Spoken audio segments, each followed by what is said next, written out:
తాతయ్య గారు ఇప్పుడు ఈసారి రేపు ఇచ్చుడు జగన్మోహన్ రెడ్డిని ఈసారి ఓడిస్తాడు పవన్ కళ్యాణ్. పాతాలను తొక్కేస్తాం, జగన్ తొక్కేపోతే నా పేరు పవన్ కళ్యాణ్ కాదు అంటున్నాడు.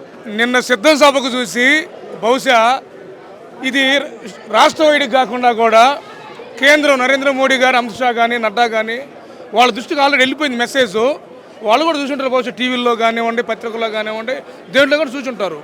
కానీ సిద్ధం సభ చూసిన తర్వాత వాళ్ళకి నాకు తెలిసి బహుశా వాళ్ళకి ఏదో పిచ్చి అంటారు, సైక్ అంటారు, ఇది రకరకాలుగా పుట్టింది వాళ్ళకి. ఈరోజు రేపు 17, 27, 17, 18 అంటున్నారు ఆ సభ. జనం బారు. ఎందుకంటే స్వచ్ఛందంగా ఈ రోజున జగన్మోహన్ రెడ్డి సిద్ధం సభలకి గతంలో 3 జరిగినాయి, నిన్న 4 జరిగినాయి. ఎంతమంది, ఎన్ని లక్షలాది మంది. మేము 15 అనుకున్నాం, 15 కాదు సార్. ఇది ఏదన్నా కానీ ఒక 25 లక్షల మంది టార్గెట్ ఇది.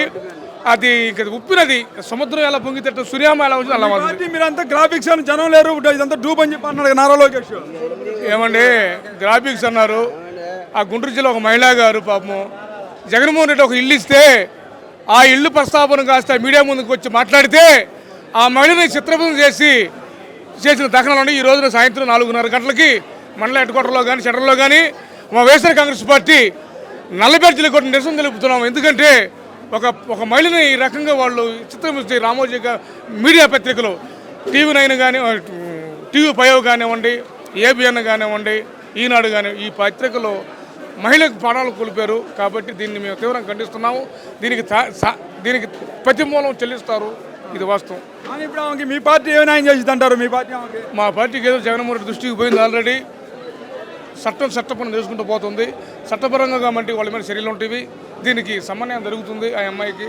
కానీ ఆ అమ్మాయి చాలా మానసికంగా శోభించి ఆత్మహత్యకు తెగిపోయిందంటే ఇది వాస్తవంగా ప్రపంచ దేశాలు మొత్తం చూస్తున్నారు. దీన్ని మట్టికి అందరూ గమనించాలి. పార్టీలు ఉంటే పోతుంటే ఇన్ని కాదు, కానీ ఒక లెజెండ్ నాయకుడు ఒక జగన్మోహన్ రెడ్డి. మీ పార్టీ న్యాయం చేసిందంటారు, శిక్షిస్తారు వాళ్ళందరూ శిక్షిస్తారు. పక్కాగా సార్, పక్కాగా. ఇది ఆల్రెడీ ఇది మా మంత్రి దృష్టికి, మా జగన్మోహన్ రెడ్డి దృష్టికి అందరూ పోయినవి. దీన్ని పక్కాగా దీన్ని ఖండిస్తారు. ఇబ్బంది ఏమీ లేదు. చట్టం గవర్నమెంట్ సార్, చట్టం పని చేసుకుంటూ పోతుంది. దీన్ని ఎవరైనా సరే, ఎంత వ్యక్తి అయినా సరే దీన్ని తీవ్రంగా ఖండించడానికి రాష్ట్ర ప్రభుత్వం కూడా సంసిద్ధంగా ఉంది. ప్రజలు కూడా సుముఖంగా ఉన్నారు. దీని గురించి ఎలాంటి సంక్షోభం లేదు, ఇబ్బంది లేదు. దీనికి పక్కాగా ఇది ప్లాన్ ప్రకారం జరుగుతుంది. కానీ వాళ్ళు కావాలని పనిచేశారు కాబట్టి దీన్ని మట్టికి వాళ్ళకి తీవ్రంగా ఖండించాలి. అది